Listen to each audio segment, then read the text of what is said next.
When we talk about revival, we often imagine miracles, crowds, and prophets calling fire from heaven. But long before revival reached the streets, it began in kitchens, tents, quiet corners of homes, and in hearts that whispered prayers in the dark.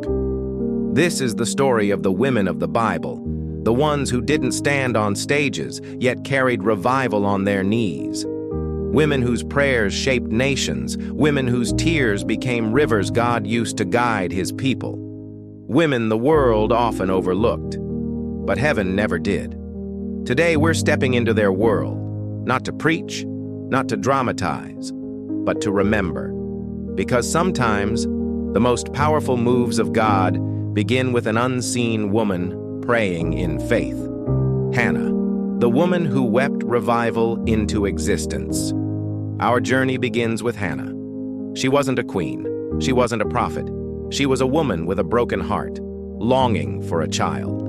Year after year she prayed. Year after year she cried. And one day she walked into the temple and poured out her soul to God.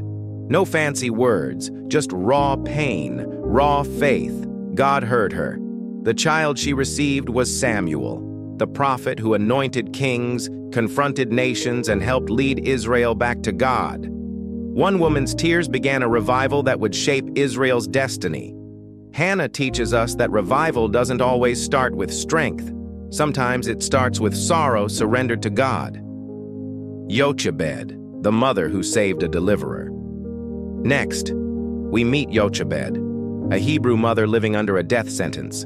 Every baby boy was ordered to be killed, but she refused to surrender her son. She prayed, she planned, she trusted, and with trembling hands, she placed baby Moses into a basket, releasing him into God's river, God's timing, God's protection. Her courage and faith preserved the life of the man God would use to free a nation from slavery. Without Jochebed's prayerful bravery, there would be no Exodus story, no parting of the sea, no 10 Commandments. Revival was born in a mother's trembling faith.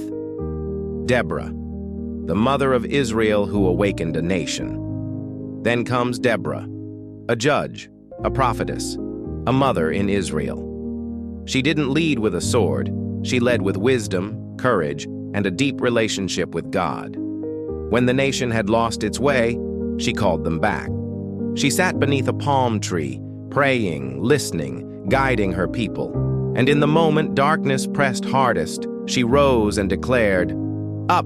This is the day the Lord has given." Her faith awakened a weary nation. Deborah wasn't just a leader, she was a revival in human form. Ruth, the woman whose loyalty carried the Messiah's line. Ruth's story didn't start with blessing. It started with loss, widowhood, poverty, uncertainty, but her heart held something unshakable: faith. She told Naomi, "Your God will be my God." And with that choice, she stepped into a future she couldn't yet see. Through her faithfulness, God wove her into the lineage of King David, and eventually the lineage of Jesus himself. Ruth reminds us that sometimes the greatest revival is hidden inside ordinary acts of loyalty and quiet trust. Esther, the queen who prayed a nation into safety. When danger threatened an entire people, Esther didn't run to her crown. She ran to prayer. Before she approached the king, she knelt before the King of Heaven. 3 days of fasting, 3 days of surrender, 3 days of warfare done in silence. And through her courage, a nation was saved. Esther wasn't just beautiful, she was brave. Her prayer became a shield over her people. Elizabeth, the woman who carried hope in old age. Elizabeth spent years waiting, praying, longing, and just when it seemed too late, God visited her with a miracle. She carried John the Baptist, the forerunner of Jesus, the one who would prepare the way for the greatest revival in history. Even Mary, the mother of Jesus, came to Elizabeth for comfort, and Elizabeth's words became prophecy. Her story shows us that God can bring revival through any season of life, even the ones we think are over.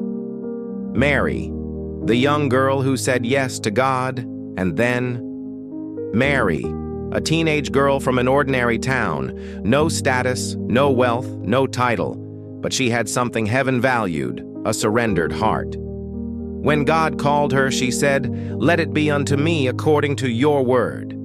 And through her obedience, Jesus, the Savior, stepped into the world. Mary didn't just carry a child. She carried the hope of humanity. Her story shows that revival doesn't need age, experience, or position. It needs willingness. Anna, the prophetess who prayed for decades. In the temple courts, day and night, an elderly widow named Anna prayed. She fasted. She watched. She waited for the Messiah. People probably overlooked her. But God didn't. When the infant Jesus was brought into the temple, she recognized him instantly. Decades of prayer met the promise in a single moment. Anna teaches us that no prayer is wasted, and no waiting is empty when God is in it. The lesson they leave us. These women, Hannah, Jochebed, Deborah, Ruth, Esther, Elizabeth, Mary, Anna, they weren't perfect. They didn't have it easy, and they didn't always understand God's plan. But they prayed, they surrendered, they trusted, and through them, God wrote revival into history. You don't need a pulpit to shape destiny. You don't need a crown to change a nation. You don't need fame to move heaven. You just need what these women had: a willing heart, a listening spirit, and a prayer that doesn't let go. If these stories touched your heart, the next one will inspire you even more. The story of a young girl who risked everything for God's promise. If you enjoyed this video, please remember to like, comment, share, and subscribe to the channel. I'll see you in the next video.